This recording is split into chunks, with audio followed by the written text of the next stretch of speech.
Good morning student. हम यहाँ पर 10th क्लास का थर्ड चैप्टर पर डिस्कस कर रहे हैं, जो जनरली क्या है, मेटल्स और नॉन मेटल्स है। 10th क्लास के लिए एक थोड़ा सा शॉर्ट रिवीजन है, तो जो हम आगे डिस्कस कर रहे हैं इसमें फर्स्ट स्लाइड अपन देखेंगे क्या होता है मेटल और नॉन मेटल, ये चैप्टर का हेडिंग है। इसके बाद अपन देखेंगे यहाँ पर जनरली जो एलिमेंट होते हैं 118, इतने एलिमेंट यहाँ पर अपन जो एलिमेंट हैं अभी तक डिस्क्राइब किए गए हैं, जिसको अपन कितना बोलते हैं 118, 118 एलिमेंट हैं। और यहाँ पर जो मेटल है, मेटल का जनरली कितना रहेगा, 90 मेटल है, 90 प्लस मेटल है यहाँ पर, और 22 क्या है यहाँ पर नॉन मेटल है। फिर अपन देखेंगे यहाँ पर कि थोड़ा सा एक शॉर्ट में अपन देखें कि मेटल, नॉन मेटल और मेटेलॉइड होते क्या हैं। तो अपन बोलेंगे they lose electron to form cation, मतलब अपन बोलेंगे लूज या लॉस इलेक्ट्रॉन, कोई भी मेटल इलेक्ट्रॉन लॉस करके या लूज करके वहां पे कैटायन फॉर्म करता है। जैसे अपन बोलेंगे यहाँ पर ये Na+ है, तो इसको अपन क्या बोलेंगे, कैटायन बोलेंगे। और यहाँ पर जनरली नेक्स्ट में अपन देखेंगे नॉन मेटल, तो अपन बोलेंगे they gain electron to form anion, मतलब नॉन मेटल क्या होते हैं, इलेक्ट्रॉन लेकर के क्या बनाते हैं, एनायन बना रहे हैं। तो यहाँ पर अपन बोलेंगे नॉन मेटल के पास नेगेटिव चार्ज है, उसको अपन क्या बोलते हैं, यहाँ पर एनायन बोलेंगे। और इसके बाद अपन नेक्स्ट अपन देखेंगे मेटेलॉइड, थर्ड फॉर्म है इसका। तो क्या होगा, मेटल और नॉन मेटल दोनों की प्रॉपर्टी शो करेगा, उसको जनरली यहाँ पर क्या बोलेंगे, मेटेलॉइड बोलेंगे। ओके, नेक्स्ट अपन देख रहे हैं यहाँ पर फिजिकल प्रॉपर्टी ऑफ मेटल। तो मेटल की यहाँ पर फिजिकल प्रॉपर्टी अपन देखेंगे क्या होगा, solid at room temperature. Metal होंगी रूम टेम्परेचर पर जनरली कैसी होती हैं, सॉलिड होती हैं। लेकिन यहाँ पर एक्सेप्शन है, क्या होगा, मरकरी, इसका सिंबल क्या होता है, Hg। तो ये मरकरी होगा, यहाँ पर क्या होगा, सॉलिड नहीं होकर के क्या होता है, लिक्विड होता है, जो कि एक्सेप्शन है। नेक्स्ट अपन देखेंगे हार्ड और रिजिड।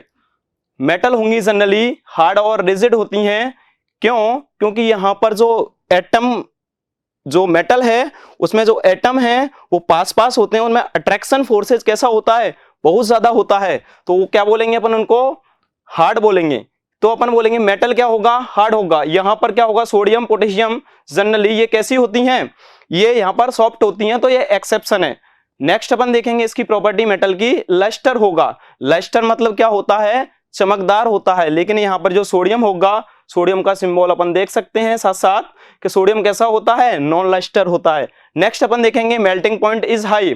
तो जो मेटल होगा, इनके जो एटम है बहुत पास पास होते हैं, मेटल बहुत पास पास होने की वजह से इनका जो मेल्टिंग पॉइंट है बहुत ज्यादा हाई होता है। लेकिन गैलियम और सीजियम का जो मेल्टिंग पॉइंट है वो कैसा होता है, बहुत ज्यादा लो होता है, हथेली पर रखने पर ही ये उड़ जाते हैं, इतना मेल्टिंग पॉइंट होता है। तो अपन बोलेंगे ये क्या है, एक्सेप्शन है। नेक्स्ट अपन देखेंगे यहाँ पर बेटा मेलेबल। मेलेबल क्या होता है, कोई भी मेटल है उससे अपन थिन शीट बना रहे हैं, जैसे एल्यूमिनियम फॉइल बनाते हैं, तो थिन शीट बनाने को ही मेलेबल प्रॉपर्टी बोलेंगे, किसकी, मेटल की, जो इसका एक यूनिक कैरेक्टर है। इसके बाद नेक्स्ट अपन प्रॉपर्टी देख रहे हैं यहाँ पर डक्टाइल। डक्टाइल मतलब क्या होता है, कोई भी मेटल से थिन वायर बनाए जाते हैं, जैसे अपन बोलेंगे आयरन के वायर हैं, जैसे अपन बोलेंगे कॉपर के वायर हैं। तो मेटल से थिन वायर बनाने की जो प्रॉपर्टी होगी उसको अपन क्या बोलेंगे, यहाँ पे डक्टाइल बोलेंगे।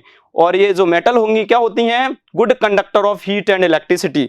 गुड कंडक्टर मींस क्या होगा, यहाँ पर एटम और आयन क्या है, कंडक्टेंस फ्लो करते हैं, वहां पर कंडक्टेंस पाया जाता है। तो अपन बोलेंगे कैसे हैं, good conductor of heat and electricity. लेकिन क्या होगा, लेड, लेड का सिंबल क्या होता है यहाँ पे, Pb। तो लेड क्या होता है, बैड कंडक्टर होता है। इसके बाद अपन देखेंगे सोनोरस प्रॉपर्टी पाई जाती है, किसमें, मेटल्स में। सोनोरस मतलब होता है साउंड प्रोड्यूस करने की कैपेसिटी। मेटल है डिफरेंट डिफरेंट टाइप का यहाँ पर साउंड प्रोड्यूस करती हैं। नेक्स्ट अपन देखेंगे यहाँ पर physical property of non metal.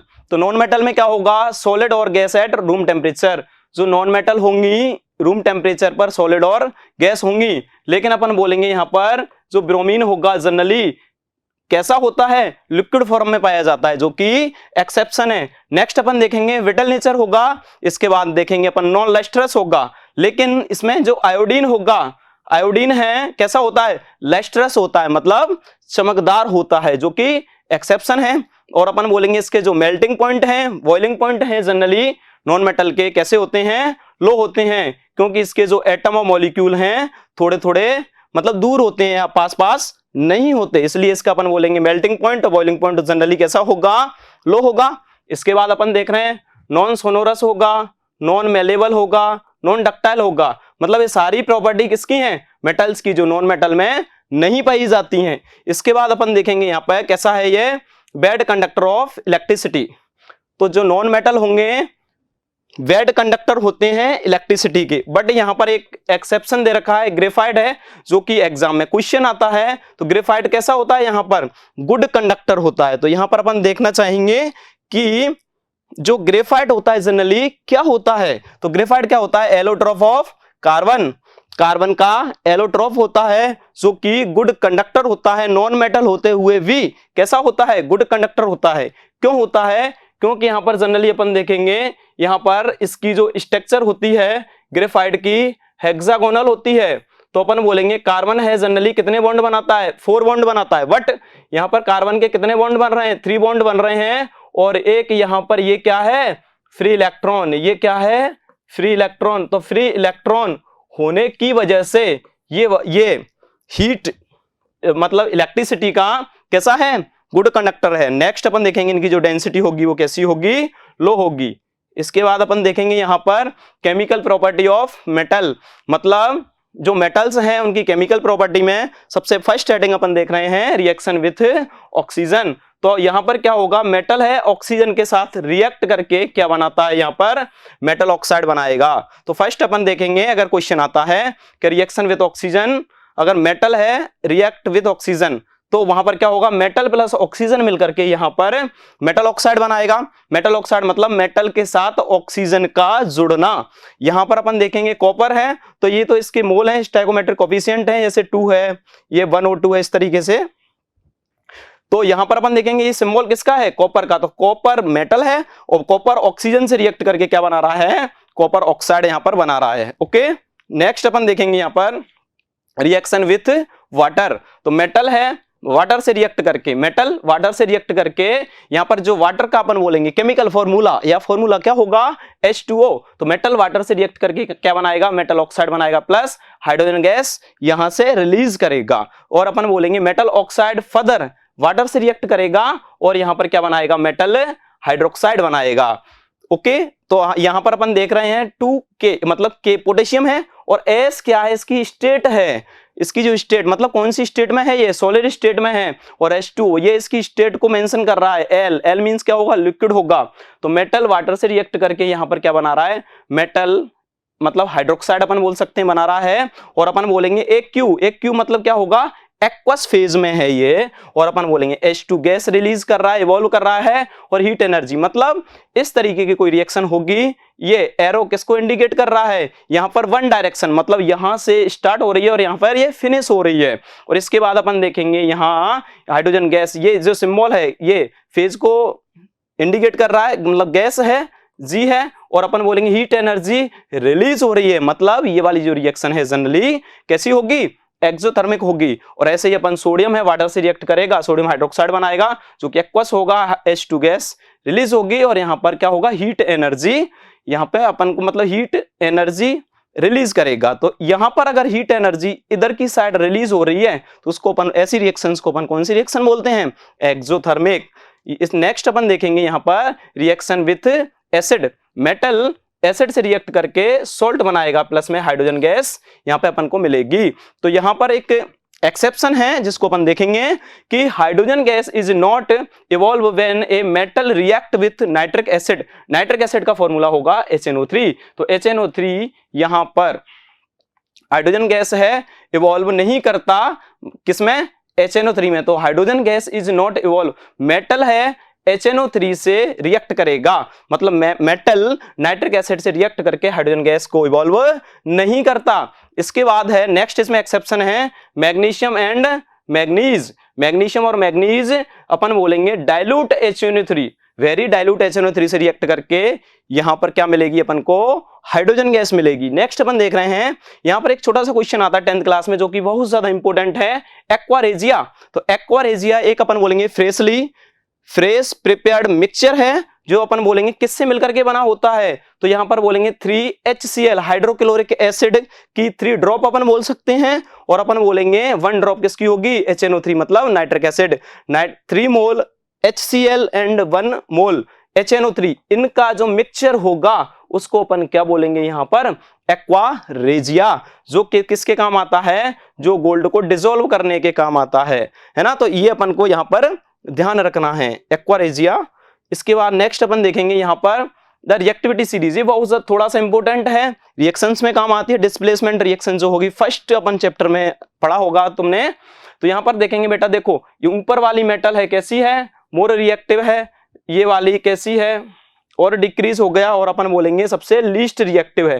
तो ऊपर से नीचे अपन जा रहे हैं तो जो मेटल होंगी जनरली कैसी हो जाती हैं, लेस रिएक्टिव होती जाती हैं ऊपर वाली। तो यहाँ पर अपन किससे देखते हैं, हाइड्रोजन है, तो हाइड्रोजन के जनरली यहाँ पर बोलेंगे ऊपर जो होगा वो कैसी होंगी, मोर रिएक्टिव मेटल होंगी, और हाइड्रोजन के नीचे जो होंगी लेस रिएक्टिव मेटल होंगी। तो मोर जो डिस्प्लेसमेंट रिएक्शन वो होती है, तो मोर रिएक्टिव मतलब ऊपर हाइड्रोजन के ऊपर आने वाली मेटल नीचे आने वाली मेटल को उसके सॉल्ट सॉल्यूशन में से डिस्प्लेस कर देती है। तो यही कौन सी रिएक्शन होगी, डिस्प्लेसमेंट रिएक्शन होगा। ओके, तो ये वाली ऐसे यहाँ पर ऑर्डर भी आ जाता है 10th क्लास में, इनमें से कौन सी मोर रिएक्टिव है, तो अपन बोलेंगे पोटेशियम है, ये सोडियम है, ये कैल्शियम, फिर मैग्नीशियम, इसके बाद एल्यूमिनियम, जिंक, Fe जिसको अपन आयरन बोलते हैं, Pb है, लेड है। इसके बाद हाइड्रोजन से नीचे कौन कौन सी आ रही हैं, Cu कॉपर है, Hg मरकरी, Ag जिसको अपन क्या बोलते हैं सिल्वर, और Au को क्या बोलते हैं गोल्ड। तो सबसे लीस्ट रिएक्टिव कौन सा हो जाएगा, यहाँ पर गोल्ड हो जाएगा, और मोर रिएक्टिव कौन सा हो जाएगा, पोटेशियम, जिसका सिंबल क्या होता है K। ये अपन को याद रखना है। इसके बाद नेक्स्ट अपन देख रहे हैं यहाँ पर reaction with solution of other metal. तो अपन बोलेंगे कोई मेटल है अपने पास Fe, और अपन बोलेंगे सॉल्यूशन है, सॉल्ट सॉल्यूशन ही किसका है, कॉपर सल्फेट का। कॉपर सल्फेट का फॉर्मूला क्या होता है यहाँ पर, CuSO4। तो Fe मेटल किससे रिएक्ट कर रहा है यहाँ पर, कॉपर सल्फेट से, कॉपर सल्फेट सॉल्ट सॉल्यूशन से, है ना, रिएक्ट करेगा। तो अपन बोलेंगे यहाँ पर ये वाला, यहाँ पर देखो मोर रिएक्टिव मेटल ये है, ये यहाँ पर कैसी हो गई बेटा, यहाँ पर जो Fe हो गया वो कैसा हो गया, मोर रिएक्टिव मेटल है।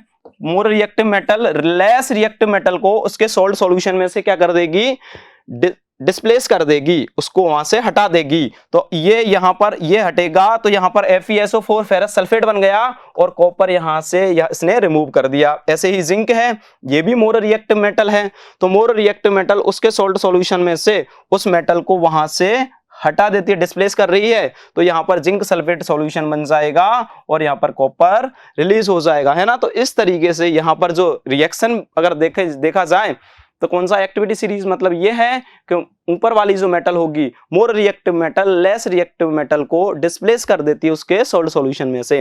नेक्स्ट अपन यहाँ पर देख रहे हैं chemical property of non metal. तो यहाँ पर केमिकल प्रॉपर्टी कोई खास नहीं है, थोड़ा सा अपन को देखना है यहाँ पर। तो रिएक्शन विथ ऑक्सीजन, तो नॉन मेटल ऑक्सीजन से रिएक्ट करके नॉन मेटेलिक ऑक्साइड यहाँ पर बनाता है। तो यहाँ पर अपन बोलेंगे थोड़ा अगर इंपॉर्टेंट बात है कि मोस्ट नॉन मेटेलिक ऑक्साइड कैसे होते हैं, एसिडिक नेचर के होते हैं, जनरली एसिडिक नेचर के होंगे। और यहाँ पे मेटेलिक ऑक्साइड जनरली कैसे होते हैं, बेसिक नेचर के होते हैं। यहाँ पर अपन देखेंगे some non metallic oxide are, ये कैसे न्यूट्रल होते हैं, कुछ नॉन मेटल कैसे होते हैं, एसिड और वाटर से रिएक्ट नहीं करती है। थोड़ा सा इंपॉर्टेंट है यहाँ पर पॉइंट कि नॉन मेटल है मतलब एसिड और वाटर से रिएक्ट नहीं करते, ये अपन को याद रखना है।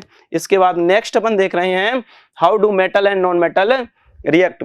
मतलब अभी तक अपन ने देखा मेटल है किस तरीके से कर रहा है, कौन सी उसकी फिजिकल प्रॉपर्टी है, कौन सी केमिकल प्रॉपर्टी है, और हमने ये भी देखा था वहां पर कि नॉन मेटल की कौन सी केमिकल प्रॉपर्टी है, कौन सी फिजिकल है।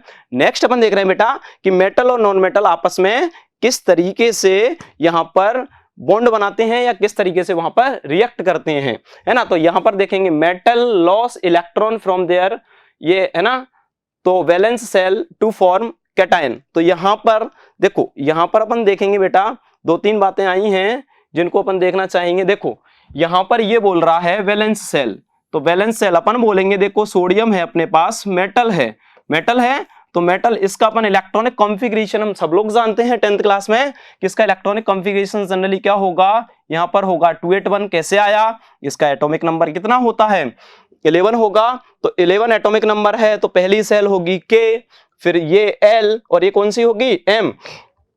तो यहाँ पर जो आउटर सेल होती है उसको अपन जनरली कौन सा सेल बोलते हैं, वैलेंस सेल बोलेंगे। और वैलेंस सेल में अपन बोलेंगे इसमें कितने इलेक्ट्रॉन होते हैं, तो सोडियम के वैलेंस सेल में क्वेश्चन आता है, तो वैलेंस सेल के इलेक्ट्रॉन को ही रिमूव करता है ओनली कौन, मेटल। तो मेटल है, वैलेंस सेल में 1 इलेक्ट्रॉन है, तो इसको रिमूव करके ये क्या बनाएगा, Na+ बनाएगा। मतलब इलेक्ट्रॉन जितने इलेक्ट्रॉन रिलीज करेगा या अपन बोलेंगे लूज करेगा या निकालेगा, उसी को अपन क्या बोलते हैं, उतना ही उस पर क्या आएगा, पॉजिटिव चार्ज आएगा।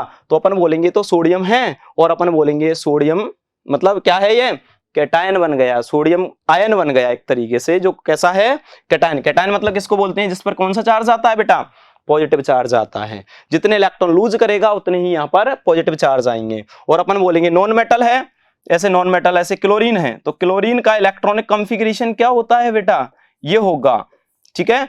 तो आउटर जो वैलेंस सेल होगी, जो आउटर सेल होगी, आउटर सेल में ही इलेक्ट्रॉन रिलीज करेगा कौन, मेटल, आउटर सेल में ही इलेक्ट्रॉन लेगा कौन, नॉन मेटल। तो यहां पर अपन देखेंगे क्लोरीन है, ये क्यों करते हैं ऐसा बेटा, अपने आप को स्टेबल करने के लिए। तो यहां पर इसका जो है नॉन मेटल है, ये 287 इसका इलेक्ट्रॉनिक कॉन्फ़िगरेशन है। क्यों होगा, क्योंकि इसमें टोटल नंबर ऑफ इलेक्ट्रॉन कितने होते हैं, 17। तो पहली सेल में 2 होंगे, दूसरी में 8 होंगे, और आउटर सेल या बैलेंस सेल जिसको अपन बोलेंगे उसमें कितने होंगे, 7। तो यहां पर जनरली ये ऑक्टेट रूल को फॉलो करते हैं, आउटर में कितना होना चाहिए, 8 होना चाहिए, ओके। तो यहां पर क्या होगा, 8 नहीं है, तो यहां पर इस तरीके से तो 8 होना ही चाहिए, मतलब अपने आप को स्टेबल करने के लिए, तभी यहां पे बॉन्ड फॉर्म होगा। तो यहां पर अपन बोलेंगे ऐसे Cl है, तो Cl देखो कितने इलेक्ट्रॉन की रिक्वायरमेंट है जनरली आउटर में, 1 की, तो 1 इलेक्ट्रॉन लेगा, तो इलेक्ट्रॉन गेन करने को, जितने इलेक्ट्रॉन गेन करेगा उतने ही उस पर कौन सा चार्ज आएगा बेटा, नेगेटिव चार्ज आएगा। तो ये क्या हो जाएगा, इसको अपन बोलते हैं एनायन, इसको क्या बोलते हैं, एनायन, और इसको क्या बोलते हैं, कैटायन। तो यहां पर देखो बेटा, इसके बाद अपन बोलेंगे, देखो एग्जांपल दे रखा है, मेटल है, ये 28 है, और अपन बोलेंगे इलेक्ट्रॉन रिलीज कर रहा है, तो सोडियम कैटायन बनाएगा, और यहाँ पे क्लोरीन एनायन बनाएगा। तो इस तरीके से मेटल और नॉन मेटल यहाँ पर क्या करते हैं, आपस में रिएक्ट करते हैं। नेक्स्ट अपन देखेंगे इसमें, देखो ये है, तो सोडियम है, तो सोडियम से एक इलेक्ट्रॉन, सोडियम ने एक इलेक्ट्रॉन किसको दे दिया, Cl मतलब क्लोरीन को दे दिया, मेटल ने किसको दे दिया, नॉन मेटल को दे दिया। तो यहां पर इस तरीके से, और यहां पर जो बॉन्ड फॉर्म होगा वो कौन सा होगा बेटा, NaCl, जो कि आयनों के अपन बोलेंगे लेने दे, मतलब एक्सचेंज से बन रहा है, मतलब मेटल इलेक्ट्रॉन रिलीज कर रहा है और अपन बोलेंगे वो इलेक्ट्रॉन गेन कर रहा है। इस तरीके से यहां पर अगर कोई बॉन्ड बनेगा तो उस वाले बॉन्ड को अपन क्या बोलते हैं, आयनिक बॉन्ड। क्या बोलते हैं, आयनिक बॉन्ड बोलते हैं, जो कि क्या बनाता है, Na+ और Cl- मिलकर के NaCl बना लेंगे। इनके बीच में कौन सा बॉन्ड फॉर्म होता है, तो अपन बोलेंगे आयनिक बॉन्ड। ये अपन बोलेंगे बहुत ज्यादा स्ट्रॉन्ग बॉन्ड होता है, आयनिक बॉन्ड सबसे स्ट्रॉन्ग अपन यहाँ पे बोल सकते हैं। प्रॉपर्टी ऑफ आयनिक कंपाउंड अपन देखेंगे, फिजिकल नेचर होगा, तो आयनिक कंपाउंड का फिजिकल नेचर या फिजिकल स्टेट अपन बोल सकते हैं, कैसा होगा, आयनिक कंपाउंड कैसा होता है, सॉलिड होते हैं। अभी आपने देखा था सॉलिड क्यों होते हैं, क्योंकि इनके जो एटम है वो बहुत ज्यादा पास होते हैं, इसलिए। और अपन बोलेंगे इसमें अट्रैक्शन फोर्सेस भी बहुत ज्यादा लगते हैं, और कैसे होंगे, पास होने की वजह से ये सॉलिड होते हैं। नेक्स्ट अपन देखेंगे melting point and boiling point. अब मुझे एक बात बताओ, कोई भी कंपाउंड अपन बना रहे हैं, उसके एटम बहुत ज्यादा पास हैं, तो पास हैं तो उन पे अट्रैक्शन फोर्सेस भी बहुत ज्यादा होंगे, और अट्रैक्शन फोर्सेस ज्यादा होने पर अपन बोलेंगे उसके मेल्टिंग पॉइंट और बॉइलिंग पॉइंट क्या होंगे, यहाँ पर वेरी हाई होते हैं। तो बोर्ड का क्वेश्चन बनता है कि आयनिक कंपाउंड के मेल्टिंग और बॉइलिंग पॉइंट कैसे होते हैं, तो हाई होते हैं, अपन बोल सकते हैं। सॉल्युबिलिटी, तो अपन बोलेंगे इलेक्ट्रोवैलेंट आयनिक बॉन्ड को कौन सा वाला अपन बोल सकते हैं, इलेक्ट्रोवैलेंट बॉन्ड भी बोलते हैं। ये अपन को याद रखना है, कभी कभी क्वेश्चन आ जाता है एग्जाम में। इसके बाद अपन बोलेंगे ये जनरली क्या होते हैं, सॉल्युबल इन वाटर होते हैं, तो अपन बोलेंगे आयनिक कंपाउंड कैसे होंगे, वाटर सॉल्युबल होते हैं। और अपन बोलेंगे नॉन आयनिक मतलब अपन बोलेंगे इनऑर्गेनिक कंपाउंड जो होंगे, जैसे अपन बोलेंगे केरोसिन और पेट्रोल, ये कैसे हैं, नॉन आयनिक अपन बोल सकते हैं, या अपन बोल सकते हैं ऑर्गेनिक कंपाउंड हैं, ये वाटर में सॉल्युबल नहीं होते। ओके, ये अपन बोलेंगे जो, चलो एक्सप्लेन कर ही दिया है। तो इसके बाद अपन बोलेंगे ionic compound conduct electricity in molten state. देखो बेटा यहाँ पर एक वर्ड आया है मोल्टन स्टेट। मोल्टन स्टेट मतलब क्या होगा, देखो आयनिक कंपाउंड होते हैं सॉलिड स्टेट में, अपन बोलेंगे यहाँ पर कंडक्टिविटी फ्लो नहीं करते, लेकिन क्योंकि वहां पर कोई आयन या इलेक्ट्रॉन प्रेजेंट नहीं होता सॉलिड स्टेट में, लेकिन यहाँ पर क्या होगा, आयनिक कंपाउंड होंगे मोल्टन। मोल्टन मतलब पिघली हुई स्टेट या लिक्विड स्टेट में क्या होता है, वहां पर आयन और इलेक्ट्रॉन मिल जाते हैं, और आयन और इलेक्ट्रॉन प्रेजेंट होने की वजह से वहां पर अपन बोलेंगे आयनिक कंपाउंड क्या करते हैं, मोल्टन स्टेट में क्या करते हैं, इलेक्ट्रिसिटी यहाँ पे कंडक्ट करते हैं। और अपन बोलेंगे सॉलिड स्टेट आएगा तो अपन बोलेंगे यहाँ पे कंडक्टिविटी फ्लो या कंडक्टिविटी शो नहीं करेंगे। ओके, नेक्स्ट अपन देख रहे हैं यहाँ पर मेटलर्जी। नेक्स्ट देखो एक ये पार्ट अपना यहाँ पे फिनिश होता है, नेक्स्ट पार्ट इसमें इसी का है, इसी चैप्टर का, जिसको अपन क्या बोल रहे हैं, मेटलर्जी। तो यहाँ पर बोलते हैं मेटल को एक्सट्रैक्ट करना, है ना, मेटल को, मेटल का मिलना कहीं से, मेटल को एक्सट्रैक्ट करना, है ना, क्या बोलते हैं, मेटलर्जी कहलाएगा। The process of extraction of metal in free state from its ore से मेटल को एक्सट्रैक्ट करने को ही क्या बोलते हैं बेटा, मेटलर्जी बोलेंगे। इसके बाद अपन बोलेंगे यहाँ पे नेक्स्ट है मिनरल। तो यहाँ पर क्या होगा, natural substance containing metal which are found in earth. जो नेचुरल सब्सटेंस कंटेनिंग मेटल जो कहां पर पाए जाते हैं, अर्थ पर पाए जाते हैं। ओके, इसके बाद है ओर है। तो ये छोटी छोटी डेफिनेशन है जो एग्जाम में कभी कभार आ जाती हैं। ओर में अपन देखेंगे mineral from which metal can easily extract are called ore, मतलब जिससे मेटल को इजीली एक्सट्रैक्ट किया जाता है उसको अपन क्या बोलते हैं, ओर बोलेंगे। इसके बाद अपन बोलेंगे, ये स्टेटमेंट है थोड़ा सा लर्न करना इंपॉर्टेंट है, ऑल ओर आर मिनरल, मतलब सारे ओर होंगे, कैसे होते हैं, मिनरल होते हैं, but all mineral are not ore. ये अपन को स्टेटमेंट ध्यान रखना है। ओके, नेक्स्ट अपन देखेंगे, देखो बेटा यहां पर क्या होगा, और अभी और को अपन डिफाइन कर चुके हैं। ओके, नेक्स्ट अपन देखेंगे कंसंट्रेशन ऑफ ओर। ये प्रोसेस है मेटलर्जी की, मतलब किसी भी ओर से किस तरीके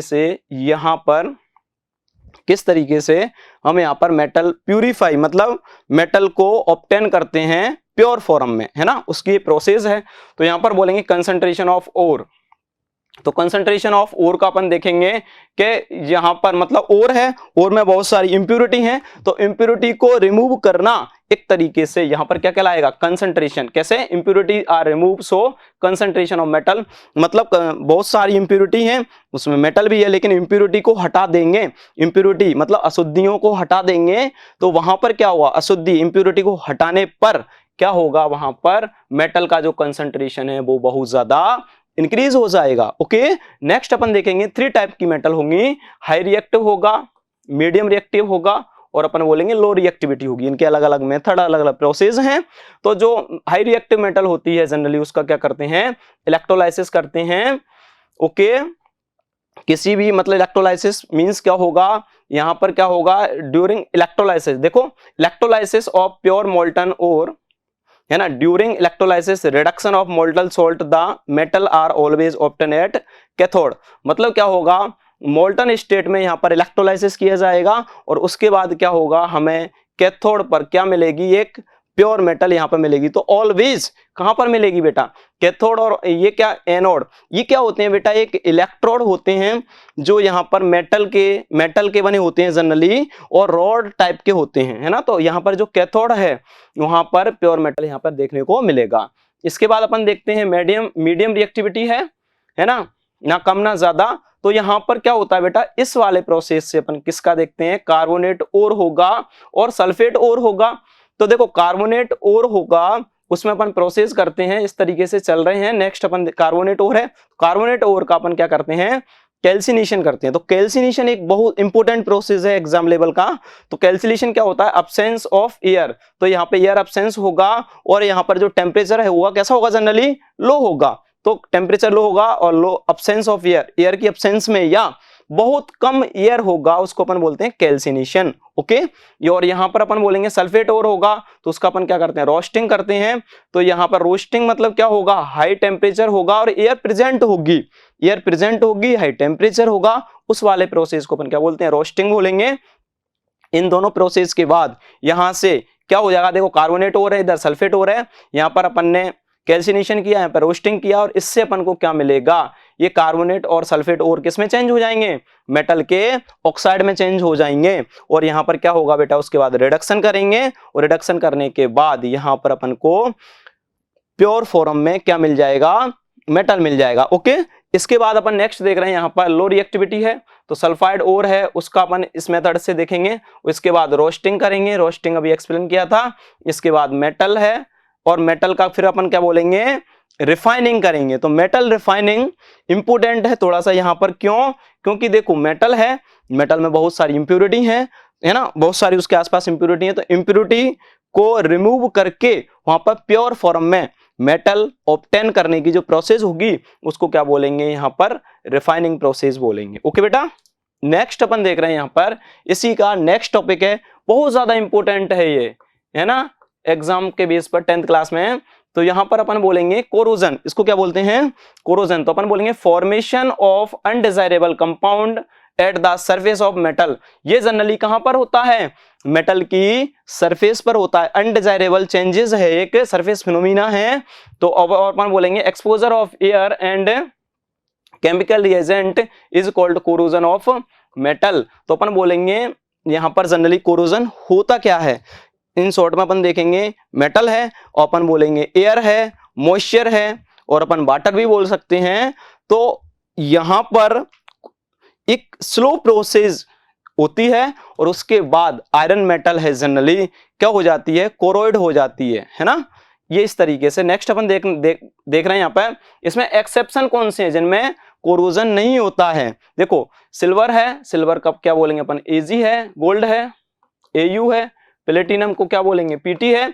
तो सिल्वर, गोल्ड, प्लेटिनम क्या होता है, ये इजीली कोरोइड यहाँ पर है ना, ये एक्सेप्ट है, ये मतलब ये तीनों हैं, यहाँ पर कोरोजन नहीं होता है। क्यों, क्योंकि ये लेस रिएक्टिव होती हैं, ये एयर और वाटर से जनरली रिएक्ट ही नहीं करती हैं, मतलब रिएक्शन ही नहीं करती हैं, रिएक्शन नहीं करेंगे, रिएक्ट नहीं करेंगी, लेस रिएक्टिव हैं, तो यहाँ पे कोरोजन नहीं होगा। इसका बेस्ट एग्जांपल अपन देखेंगे यहाँ पे, when iron object is exposed with air then reddish brown. तो यहाँ पर जो क्या हो जाता है, एक लेयर बन जाती है, कोरोइड जो होता है, कोरोजन जो होता है एक लेयर फॉर्म में होता है, तो उसको अपन बोलते हैं रेडिश ब्राउन। तो वहां पर बोलते हैं, जिसको अपन जनरली क्या बोलते हैं, resting of iron, resting of iron बोलेंगे। तो यहाँ पर ऐसे आयरन है, आयरन का यहाँ पर क्या होता है, ऑक्सीडेशन होगा, Fe+2, ऑक्सीडेशन मतलब इलेक्ट्रॉन को रिलीज करना, रिमूव करना, है ना, और यहाँ पर ये, तो इस तरीके से धीरे धीरे आयरन का ऑक्सीडेशन होगा, और आयरन जनरली कोरोइड होता जाएगा। बहुत ज्यादा स्लो प्रोसेस है, कितना भी स्लो हो सकता है, मतलब कंटिन्यू कांटेक्ट में आने पर, एयर वाटर कंटिन्यू कांटेक्ट में आ रहे हैं तो बहुत स्लो प्रोसेस है, उससे जनरली क्या हो जाएगा, कोरोजन हो जाएगा। और अपन बोलेंगे यहाँ पर जो कोरोजन का जो फॉर्मूला होगा, जिसको अपन क्या बोलते हैं, देखो रस्ट या रस्टिंग बोलेंगे, इसका फॉर्मूला होगा Fe2O3.XH2। बहुत ज्यादा इंपॉर्टेंट फॉर्मूला है, रस्टिंग का फॉर्मूला एग्जाम में पूछा जाता है। और इसके बाद अपन बोलेंगे यहाँ पे हाइड्रेटेड फेरिक ऑक्साइड, इसका नाम भी पूछा जाता है, इसको अपन रस्टिंग बोलते हैं। ओके, इसके बाद अपन नेक्स्ट अपन देखेंगे, यहाँ पर एक एनसीईआरटी में एक्सपेरिमेंट दे रखा है, इसको प्रूव करने के लिए यहाँ पे टेस्ट ट्यूब है, test tube A, test tube B और टेस्ट ट्यूब सी। तो यहाँ पर देखो पहले में क्या लिया इन्होंने, एयर लिया, और अपन बोलेंगे यहाँ पर क्या लिया, आयरन नेल है, मतलब आयरन है, ये आयरन की छोटी छोटी कील बोल सकते हैं उनको, या नेल्स बोल सकते हैं ना, और अपन बोलेंगे क्या है, वाटर है। नेक्स्ट वाले में क्या लिया, एयर लिया, और यहाँ पे एयर के बाद यहाँ पर क्या लगा दिया इन्होंने, वाटर की क्या लगा दी यहाँ पर बेटा, जो वाटर है ये वाला यहाँ पे वाटर है, लेकिन यहाँ पर क्या होगा, एक लेयर यहाँ पर अपन ने यहाँ पे किसकी है, ऑयल की ये लेयर है, जिससे ये दोनों आपस में कांटेक्ट में नहीं आएंगे, है ना। जैसे अपन बोलेंगे prevent air dissolving in the water, मतलब डिसॉल्व वाटर में ये डिसॉल्व नहीं होगी, ये इनकी दोनों अलग अलग रहेंगी। क्यों? क्योंकि बीच में एक लेयर आ रही है किसकी? ऑयल की। इसके बाद अपन बोलेंगे जो वाटर है जनरली कैसा है? Boiled distilled water. Boiled distilled water क्या करेगा? Boil to remove any dissolve air, मतलब इसमें जो भी एयर डिसॉल्व है उसको जनरली क्या कर देगा? रिमूव करने का काम करेगा। ओके, तो ये तीनों आपस में कॉन्टेक्ट में नहीं आ रहे हैं, मतलब आयरन और वाटर और एयर। थर्ड वाले में क्या होगा?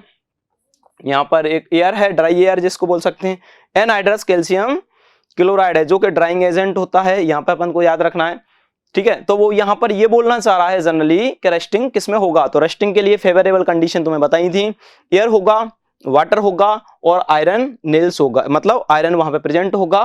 तो इन तीनों, जब ये तीनों मिलेंगे आपस में तो वहां पर क्या होगा? रस्टिंग होगा, नहीं उसके अलावा रस्टिंग नहीं होगा। तो यहाँ पर ये दोनों फिनोमिना कैसे होगा? गलत होगा। ये कैसा है? करेक्ट है। तो इस वाले टेस्ट ट्यूब में क्या हो जाएगा? यहाँ पे क्या देखने को मिलेगा? कोरोजन देखने को मिलेगा। नेक्स्ट इसमें थोड़ा सा दे रखा है, यहाँ पर क्या होगा? देखो, condition under which iron rust in tube A. Okay, ये वाला। सेकंड वाले में क्या दे रखा है? Both air and water present है in test tube B, no air, है ना। और थर्ड वाले में क्या दे रखा है? No air. लेकिन ये अपन बी में मिल नहीं पा रहे हैं दोनों, और थर्ड वाले में क्या होगा? एयर ही नहीं है इस तरीके से। तो अपन देख पाएंगे यहाँ पर कि जो यहाँ पे जो कोरोजन वाला सिम देखने को मिल रहा है, कोरोजन हमें किस में मिलेगा? टेस्ट ट्यूब जो है ए वाले में देखने को मिलेगा। ओके, फिर इसके बाद में कौन कौन से फैक्टर हैं जो अफेक्ट करते हैं कोरोजन को? तो यहाँ पर फर्स्ट अपन देखेंगे रिएक्टिविटी ऑफ मेटल। रेस्पॉन्सिबल है किसके लिए? कोरोजन के लिए। कोई भी मेटल है कितनी रिएक्टिव है, लेस रिएक्टिव है, हाई रिएक्टिव है। इसके बाद नेक्स्ट अपन देखेंगे नेचर ऑफ मेटल। मेटल का नेचर भी डिपेंड करता है कोरोजन के लिए, है ना। जैसे अपन बोलेंगे आयरन है, गोल्ड है ना, सिल्वर है, तो वहां पर नेचर ऑफ मेटल भी रेस्पॉन्सिबल है कोरोजन के लिए। नेक्स्ट अपन देख रहे हैं बेटा नेचर ऑफ एटमॉस्फेयर। एटमॉस्फेयर का जो नेचर है वो भी डिपेंड करता है किसके? मतलब कोरोजन के लिए, मतलब कोरोजन के लिए रेस्पॉन्सिबल क्या है? नेचर ऑफ एटमॉस्फेयर अपन बोल रहे हैं।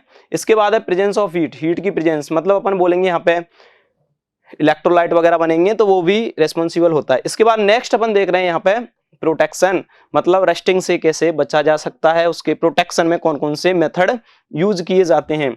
तो देखो बेटा, सबसे इंपॉर्टेंट मेथड है यहाँ पर जो एग्जाम में कई बार पूछा गया है, गैल्वेनाइजेशन। तो अपन बोलेंगे ये क्या है? अपने पास आयरन रोड है। क्या है? आयरन रोड है। आयरन रोड पर अपन बोलेंगे यहाँ पर जिंक की कोटिंग करना, जिंक की कोटिंग करना, स्पेशली जिंक का, तो उसको अपन क्या बोलेंगे? गैल्वेनाइजेशन बोलेंगे। इसके बाद और बहुत सारे बैरियर प्रोटेक्शन है जिसको अपन बोलेंगे यहाँ पर क्या हो जाएगा? जैसे ग्रीस है, पेंट है, ऑयल है, तो ये है ना। तो इस तरीके से अपना जो 10th क्लास का मेटल और नॉन मेटल जो चैप्टर है अच्छे से यहाँ पे डिस्कस किया है ना। तो जो एक शॉर्ट नोट्स फॉर्म में एग्जाम भी तुम लोगों के आ रहे हैं, तो अच्छे से अपन शॉर्ट नोट्स से ये वाला चैप्टर अपना प्रिपेयर कर सकते हैं। Thank you so much.